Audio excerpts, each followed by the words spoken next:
로마서의 개관을 맡은 로마그룹입니다. 로마서에 대해 설명하기 앞서 그 시대와 배경에 대해 알아보도록 하겠습니다. 바울은 3차 선교 여행 중 고린도에서 머물 때 로마 교회를 향해 편지를 적기 시작했습니다. 로마서를 적을 당시 바울은 스페인의 선교기지로 로마를 선택하고자 하였으며 스페인으로 가기 전에 로마를 방문할 기회를 얻고자 하였습니다.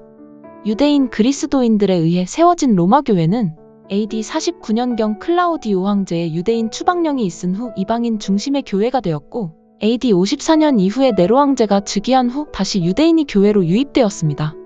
이때 유대인과 이방인의 두 그룹은 율법을 중심으로 하는 정통복음과 그런 것에 아랑곳하지 않는 순수복음이라는 은혜와 복음 차이로 인해 갈등을 겪고 있었습니다. 이때 바울은 하나님의 은혜를 통한 구원에 대해서 그가 이해하고 선포한 복음의 진수를 전하지 않을 수가 없었습니다. 그렇게 유대인과 이방인의 이러한 분쟁들을 화합시키고 로마 성도들의 믿음을 강하게 하며 진정한 복음을 이해시키기 위해 편지를 적기 시작했습니다. 뿐만 아니라 스페인 선교를 가기 전 미리 복음을 준비시키기 위해 로마서를 적어 로마 교회로 편지를 보내게 됩니다. 우리는 그 복음과 은혜를 더욱 느끼기 위해 지금부터 그 편지를 읽으며 나아가고자 합니다. 바울은 로마서를 통해 하나님의 의, 복음과 율법의 관계, 아브라함의 언약에 담긴 참된 의미 등 당시 기독교인들이 가지고 있던 복음에 대한 다양한 질문들에 명확하게 답하고 있습니다. 이 중에서 무엇보다 복음으로 계시되는 하나님의 의를 핵심 주제로 내세우고 있는데요.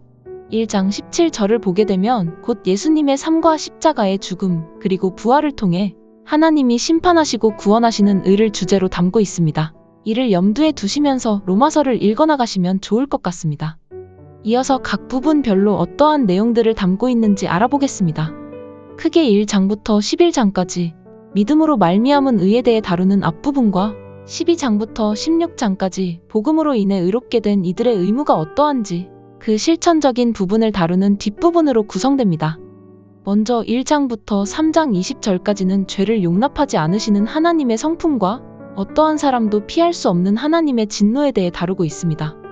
여기서 율법을 가진 유대인이든 율법을 받지 못한 이방인이든 모두 죄의 권세 아래 놓여 있으며 율법의 역할은 죄를 깨닫게 하는 것이기에 율법의 행위만으론 구원에 이를 수 없다고 바울은 분명히 말하고 있습니다. 그러나 이렇게 스스로 죄로 인한 죽음에서 벗어날 수 없는 우릴 구원하는 하나님의 은혜를 뒤이어 설명하고 있습니다. 3장 21절부터 8장 39절까지는 우리 죄를 구속하기 위한 화목제물로 그리스도를 내어주신 하나님의 은혜와 오직 믿음으로 의롭다 하심을 얻을 수 있다는 복음을 전합니다. 6장 6절을 보게 되면 행위가 아닌 믿음만으로 구원받았지만 우리의 옛사람이 십자가에 못 박혔기에 죄의 종으로 더 이상 살 수 없음을 또한 강조합니다. 그러나 8장 26절을 통해 여전히 육신에 속해 연약한 우리를 도우셔서 성령을 보내신 하나님의 사랑에 대해 증거합니다. 이어지는 9장 1절부터 11장까지는 예수 그리스도의 복음을 거부한 유대인들에 대해 하나님께선 아직 친히 선택하신 이스라엘을 버리시지 않았으며 결국 이스라엘을 회복시키실 것이라는 하나님의 계획에 대해 말합니다. 또한 11장 마지막 부분에는 바울은 이스라엘이 등을 돌림으로 이방인에게 구원이 찾아왔다면 이제는 이방인의 구원을 이스라엘이 시기하게 될 것이고 이내 구원받은 이방인의 충만한 수가 차면 이스라엘 또한 구원을 얻을 것이라고 봤습니다. 12장부터 바울은 하나님으로부터 구원의 은혜를 입은 자들의 삶과 생각이 어떠해야 하는지를 설명합니다. 먼저 예배는 교회 안에서만 머물러서는 안 되며 일상에서도 하나님의 말씀에 순종함으로 삶의 예배를 드려야 함을 강조합니다. 세상적인 가치관과는 달리 서로 사랑하고 섬기며 성령을 따라 행함으로 세상과 구별된 거룩함을 추구해야 한다고 말합니다. 이어서 14장을 보게 되면 특별히 율법을 여전히 지켜야 한다고 생각한 믿음이 약한 자와 모든 것을 먹고 모든 날을 똑같이 여기던 믿음이 강한 자로 갈라서 분열하던 로마 교회를 향해 하나님의 뜻을 따라 서로 사랑으로 용납하고 하나 되어 의와 평강과 기쁨의 하나님 나라를 이뤄가야 한다고 말합니다. 바울은 결국 로마서를 통해 복음에 대해 올바른 개념을 세우고자 했습니다. 이는 유대인이든 이방인이든 율법의 행위가 아닌 오직 그리스도에 대한 믿음을 통해 모든 사람이 그분 앞에 바로 설 수 있는 기회를 받았다는 것입니다. 이를 통해 당시 많은 교회에서 만연하던 이방인과 유대인의 갈등의 문제에 대해 복음이 둘 모두를 아우른다고 강조하고 있습니다. 이에 더해서 바울은 구원받은 이는 어떤 삶을 실천해야 하는지를 제시하고 있습니다.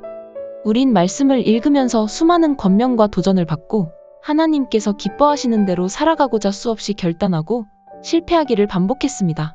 이번 로마서 말씀을 읽으면서도 바울의 이러한 권면과 방향성을 마주하게 될 텐데, 저희는 로마서를 읽을 하늘이들이 은혜로 구원을 입은 자로 살아가기 위해 결단하며 삶의 일부로 자리 잡는 것을 도와드리기 위해 기록표를 준비했습니다.